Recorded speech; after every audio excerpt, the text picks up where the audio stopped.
Ni mu rusaku rw'indirimbo nkizo aho imyigaragambyo yatangiye. Saa 11 za mu gitondo niho imyigaragambyo yari itangiye muri quartier zitandukanye zo mu mujyi wa Goma, harimo Ndosho, Keshero, Katindo ndetse na Katoyi ziri muri komine ya Karisimbi. Abaturage barinubira ibyasotse mu nama y'abakuru b'ibihugu by'umuryango wa Afurika y'Iburasirazuba EAC yateraniye Bujumbura mu Burundi. Imihanda yose yo mu mujyi wa Goma yari yafunzwe kuva mu masaha ya mu gitondo. Amabuye ndetse n'ibiti byaterwaga ku mazu n'amaduka biri hafi yaho abigaragambya banyuraga. Ntabwo dushaka abandi basirikare b'ingabo za EAC muri Kongo. Ingabo za Kongo FARDC zigomba gukora ibishoboka zikarangiza intambara mu burasirazuba. Ayo niyo magambo abigaragambyaga barimo baririmba.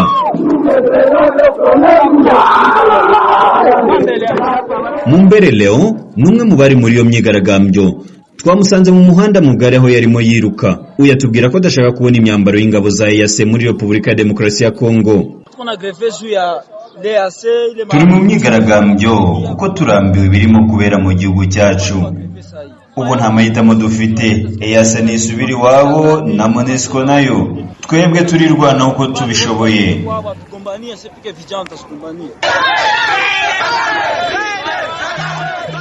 Aha turi na hazwi nka Entre President. Abigaragambya baririmba indirimbo zo kwamagana ubuyobozi bw'u Rwanda.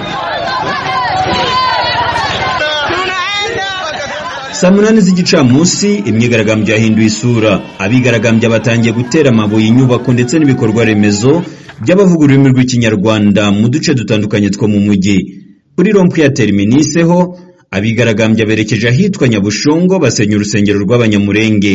Umwe muri bo yahasize ubuzima ubwo yuriraga ashaka gukuraho amabati mu kanya nk'ako guhumbya urusengero rwahise ruhirikwa. Ibi bikaba byateye icyoba gikomeye mu baturage bavuga ururimi rw'Ikinyarwanda.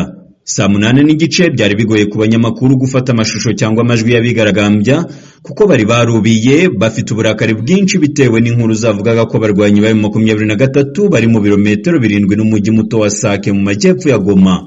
Umuyobozi wa polisi mu mujyi wa Goma, Komiseri Alisa Jobe Sambokera, yahamagariye abaturage kumenya impamvu bigaragambya aho gukwiza imihanda yose amabuye kuko ibi ari mu buryo bwo guha umwanzi imbaraga. Turimo gusaba dutya umwanzi ashobora kutwinjirira kandi twari turimo gukora ibintu bijyanye n'amategeko, ariko ubu bavandimwe icyo mbasaba nugutuza kandi tukarinda Kongo yacu. Polisi y'igihugu yarashe amasasu mu kirere igerageza kwirukana abigaragambya, ariko mu minota mike gusa imyigaragambyo yaje gukomeza. Iyi myigaragambyo ntabwo irimo kuvugwaho rumwe n'imiryango iharanira uburenganzira bwa muntu. Mu itangazo ryashyizwe ahagaragara mu ijoro ryo ku cyumweru gishize, abayobozi b'ayo mashyirahamwe bari basabye abaturage kutajya mu myigaragambyo ariyo yose mu rwego rwo gufatanya na leta kurwanya umwanzi hatabayeho imuvurungano. Aba baturage bavuga ko bakomeza kwigaragambya kugeza abayobozi bafashe icyemezo gikwiye ku bijyaniranye n'umutekano mu burasirazuba bwa Repubulika ya Demokarasi ya Kongo. Jimmy Shukrani Bakomera, Ijwi ry'Amerika, Igoma.